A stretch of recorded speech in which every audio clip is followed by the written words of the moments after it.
Good morning. Welcome to day 7 of week 2 in your morning summit journey. And today we're back to the gratitude and praise exercise, the gap exercise. David in Psalm says, "Give thanks to the Lord, for he is good. His mercy endures forever." And part of the habit that you're building is that every morning you're looking back on the previous day and you're thinking about the experiences, the blessings that you have that you can be grateful for.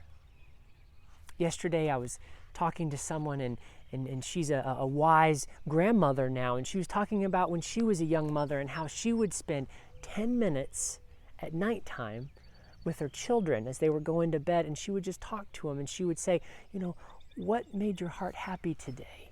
Or what made your heart sad today? Did you do anything that made you sad? Or what did you, and she would just ask these questions.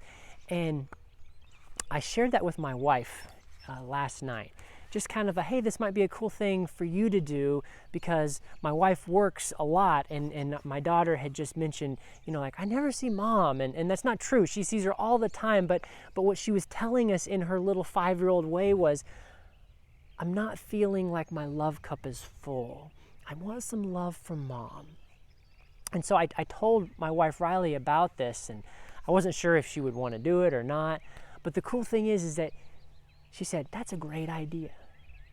And so that night we did our bedtime routine, and we sang our songs and told her positive words. And then Riley crawled into bed next to Libby, and I turned out the lights and said goodnight and left.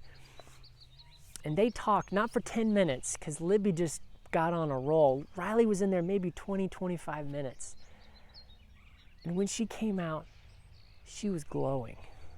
She was so happy. And she was telling me all the cute little things Libby had said, and we learned about some things that were making Libby's heart sad that we had done. And we're like, oh my goodness, I had no idea that's what she thought we meant. And we also learned about some fun things. And Libby lost her second tooth last night, and we put it under her pillow, and she knows that Mom is the tooth fairy. And she says, Mom, you know what I want for my tooth? And Riley's like, what would you like? She's like, there's a piece of chocolate that my Aunt Bee gave me. I want that, and $600. And we're like, Riley couldn't help but laughing, like, with $600, what is that?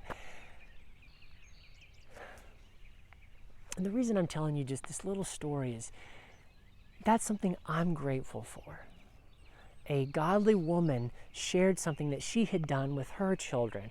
I shared it with my wife, and they had this amazing, beautiful experience. And then she told me about it, and it just made us so happy to think, wow, this is such a great thing. I can't wait to do it again tomorrow, my wife said. Do you see what happened? By just thinking about that one memory that I'm grateful for, it made me happy. Right now, just talking to you about it. You have the ability to do the same thing. Now, I know there's junk in your life.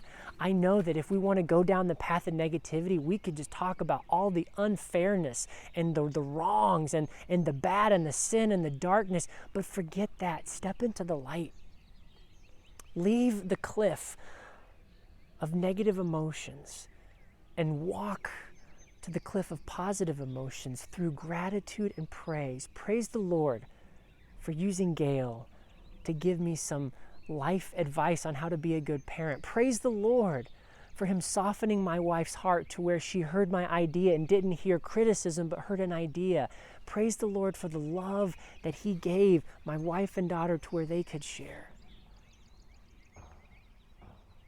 You see, we're going to do this every week so that it becomes a habit.